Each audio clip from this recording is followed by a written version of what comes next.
Halo, berjumpa kembali di channel Redaksi Jurnal. Jokowi terbitkan Kepres Satgas BLBI dan alasan pemerintah tak libatkan KPK di dalamnya. Ditulis oleh tim Redaksi Jurnal dari berbagai sumber. Presiden Joko Widodo mengeluarkan keputusan Presiden nomor 6 tahun 2021 tentang Satuan Tugas Penanganan Hak Tagih Negara Dana Bantuan Likuiditas Bank Indonesia. Dalam Kepres juga terdapat susunan organisasi Satgas dalam rangka penanganan dan pemulihan hak negara berupa hak tagih negara atas sisa piutang negara dari dana BLBI maupun aset properti. Dibentuk Satuan Tugas Penanganan Hak Tagih Negara Dana BLBI yang selanjutnya disebut Satgas Penanganan Hak Tagih Negara Dana BLBI. Dikutip dari salinan Kepres Jumat pada 9 April 2021.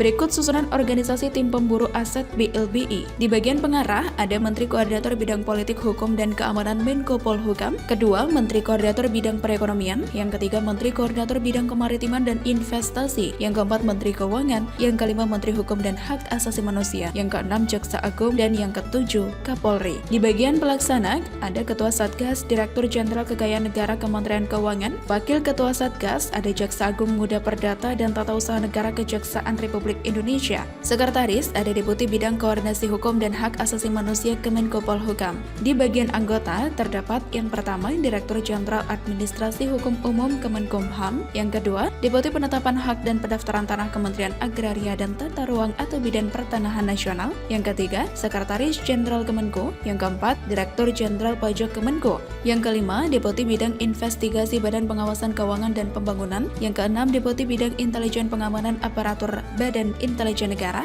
yang ketujuh Deputi Pemberantasan Pusat Pelaporan dan Analisis Transaksi Keuangan. Sebelumnya Menko Polhukam Mahfud MD menghormati keluarnya SP3 oleh KPK terhadap Syamsul Nur Salim dan IC Syamsul Nur Salim. Aset negara sebesar 108 triliun akan terus dikejar. Kini pemerintah akan menagih dan pemburu aset-aset karena hutang perdata terkait BLBI yang jumlahnya lebih dari 108 triliun rupiah, kata Mahfud Kamis 8 April 2021. Selain itu, Komisi Pemberantasan Korupsi tidak dilibatkan dalam tim pemburu aset kasus korupsi bantuan likuiditas Bank Indonesia atau BLBI yang dibentuk pemerintah. Menteri Koordinator Bidang Politik, Hukum, dan Keamanan Menko Polhukam Mahfud MD menyebut KPK merupakan lembaga independen yang semestinya tidak bergabung dalam tim pemerintah. Mahfud menuturkan kalau KPK dilibatkan malah dikhawatirkan mendapatkan pandangan negatif. Selain itu, KPK juga merupakan penegak hukum pidana, sehingga dia seperti Komnas HAM dan sebagainya. Dia kalau masuk ke tim kami nanti dikira disetir, dipolitisasi dan sebagainya, kata Mahfud dalam sebuah video yang dikutip oleh suara.com. Meski demikian, pihaknya tetap bakal berkoordinasi dengan KPK untuk mendapatkan data-data pelengkap di luar hukum perdata. Mahfud berencana bakal menyambangi KPK untuk koordinasi tersebut. Hari Selasa besok saya akan ke KPK,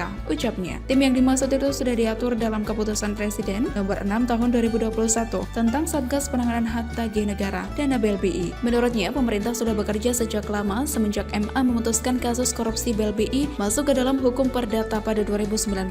Semenjak itu, pemerintah sudah mulai menginventarisir untuk menagih aset-aset yang bisa dikembalikan ke kas negara. Silakan tulis komen Anda di kolom komentar. Jangan lupa like, share, dan subscribe. Redaksi Jurnal pamit, sampai jumpa.